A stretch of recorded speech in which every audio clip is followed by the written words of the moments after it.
What's up, guys and gals? This is Griever back here, bringing you guys another Behind the Bar review that is not Behind the Bar review. How many times am I going to have to say this until I get back behind that goddamn bar?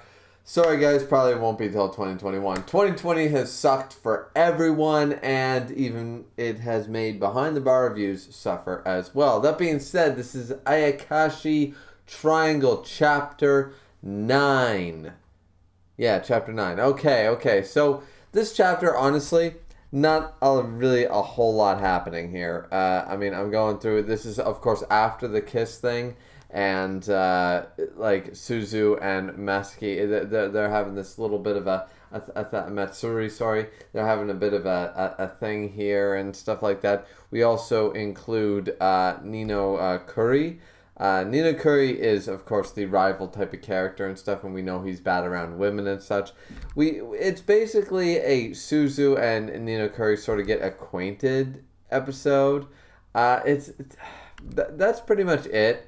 They simply talk about, and Shirogane and Matsuri think there's some devilish things, like some super secret, awesome, plot-relevant information being spoken. And so they try to infiltrate and all this stuff, and they come up with these wild theories. And once again, so far this series has been very much a comedy show, like The Big Bang Theory. Everybody Loves Raymond. I don't know. I'm trying to think of a few more. Friends. How I Met Your Mother. You know, you have the beginning of the episode, a character assumes something about another character when it really is just innocent as hell, and then they get into an argument, they get into an issue, and it's all resolved after 25 minutes. That's basically, we're doing that skit to skit every week, it seems now. But still, because of the art style and the interactions, I'm really enjoying all the characters. I like the character designs. I'm enjoying the characters themselves. And honestly, it was kind of funny, Shirogane and Matsuri trying to work together, and it was pretty comical, especially when he tries to be so kawaii and so desane and all that shit, right? And it was laughable at best, and even Shirogane's just like, no, if your acting wasn't so goddamn poor, we might have gotten away with something, you know? Like, that was kind of funny. Pretty much, Suzu just wanted to meet, they explain about the familiar. We get a little bit of the history of Nino Kuri and Ponovsky. Yeah, so either way,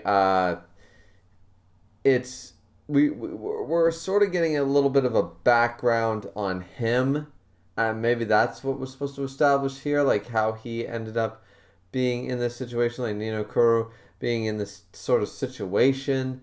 And once again, it's okay.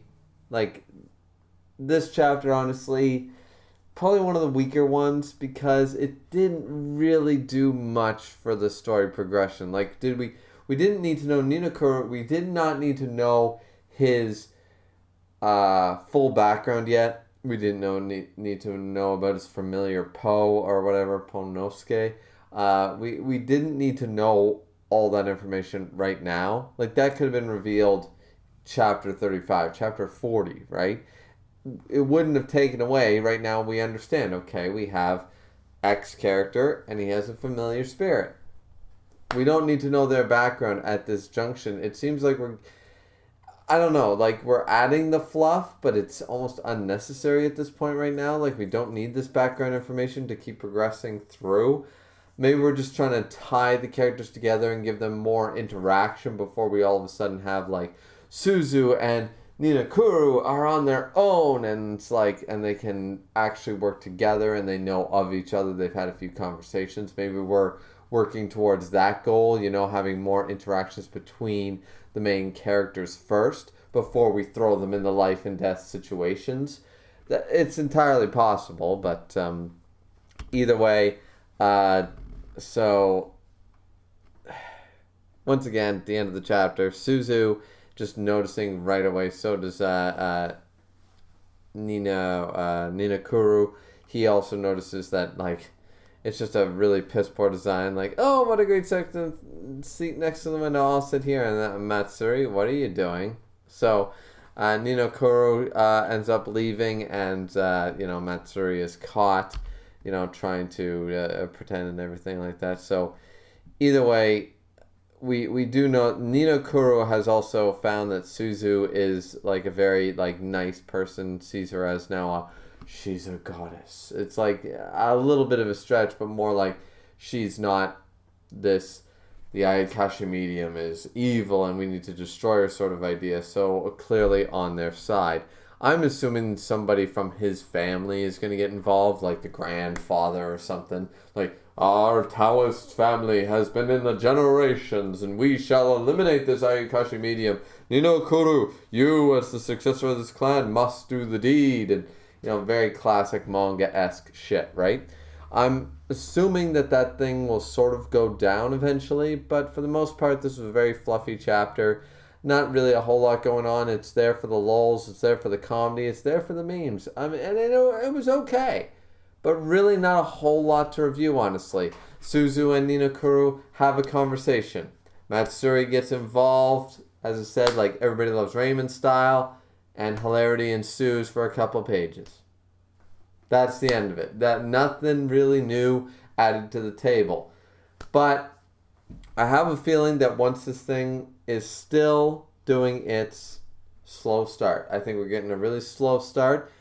But I'm still here. You guys are still here. So clearly there's something about it. Whether it's the art style, whether we're enjoying the, like, with everything going on right now, right? Like, not only, like, the 2020 stuff, but also, like, in the world of manga where we got My Hero Academia in the clutches of, like, evil versus heroes and stuff right now. And we got Black Clover, like, Yami was just captured and everything's depressing. And One Piece right now, the war has started. Dr. Stone, Senku is shot and all that stuff. It's nice to, when we read our daily manga on Sunday, it's really nice to just get something lighthearted and fun. Good art style, a little bit of action, a little bit of comedy.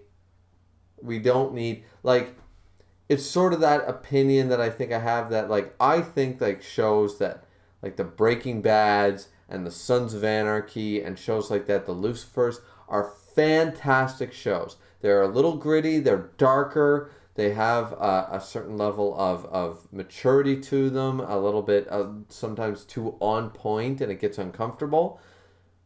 But even though these shows are absolutely fantastic, and I would recommend them to anybody, you can't just have a life filled with those shows, right?